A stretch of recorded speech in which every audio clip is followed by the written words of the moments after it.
కలెక్టర్లకు ఆర్డర్ వేసినాం అయిపోయింది. ఇకంతా వాళ్ళే చూసుకుంటారని నిమ్మలంగా ఏసీ ఆఫీస్లో కూర్చుంటే పని అవుతుందా? ఇంత తీరుబాటం చేసుకొని పబ్లిక్లో తిరిగితేనే కదా ఏడేం నడుస్తుంది, ఏం పని అవుతుంది, ఏమైతలేదో తెలిసేది. ఇప్పుడు వడ్లు కొనుడు ఆలస్యమైతుందని రైతులు రోడ్ల మీదకి రావట్టిరి. మరి అట్లా ఎందుకు అవుతుందో వాళ్ళ కాడికి పోతేనే కదా తెలిసేది. వడ్లు తెచ్చి ఎన్ని రోజులైంది, ఎందుకు ఇంకా కాంటా పెట్టలే అని కొద్దు ఐకేపీ సెంటర్ల కాడికి పోయి అరుచుకున్నారు ముగ్గురు మంత్రులు. నల్గొండ జిల్లా చెన్నారంలా Uttam sir, Komatireddy sir, Laxman sir రైతులతో మాట్లాడి పతొక్క గింజ కొంటాం, మీరేం ఫికర్ చేయకుండ్రని భరోసా ఇచ్చిండ్రు. తాలు తరుగు విషయంలో ఏ మిల్లర్ గాని, ఏ ట్రేడర్ గాని, ఏ రైతుకి ఇబ్బంది పెట్టినా కఠిన చర్యలు తప్పవని చెప్పి కూడా.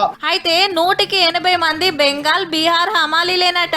బెంగాల్లో ఎలక్షన్లకు పోయినోళ్ళు ఇంకా రానందుకే కొంత తిప్పలైతాంది. ఈ 2-3 రోజులలో వస్తారట. యాసంగి పంటలు కొనటానికి 22,000 కోట్లు రెడీ చేసి పెట్టిందట గవర్నమెంట్. ఇంకా ఏ అవసరాలకి ట్రాన్స్పోర్ట్ వాడుతున్నా అది ఫోర్సిబుల్ గా వాపస్ తీసుకొని ప్రొక్యూర్మెంట్ కోసం ఉపయోగించండి.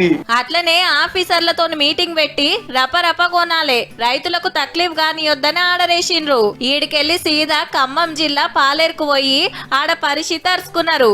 జిల్లా మంత్రి పొంగులేటి సారు కూడా వచ్చిండు.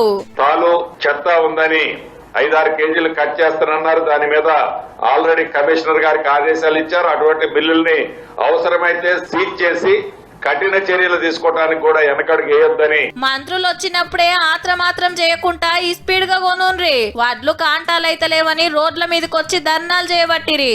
ఓ దిక్కు ఆనలు పడితే అట్లా కొంత నష్టం. వ్యవసాయదారుల గోస ఉచ్చుకోకుండ్రి జరా.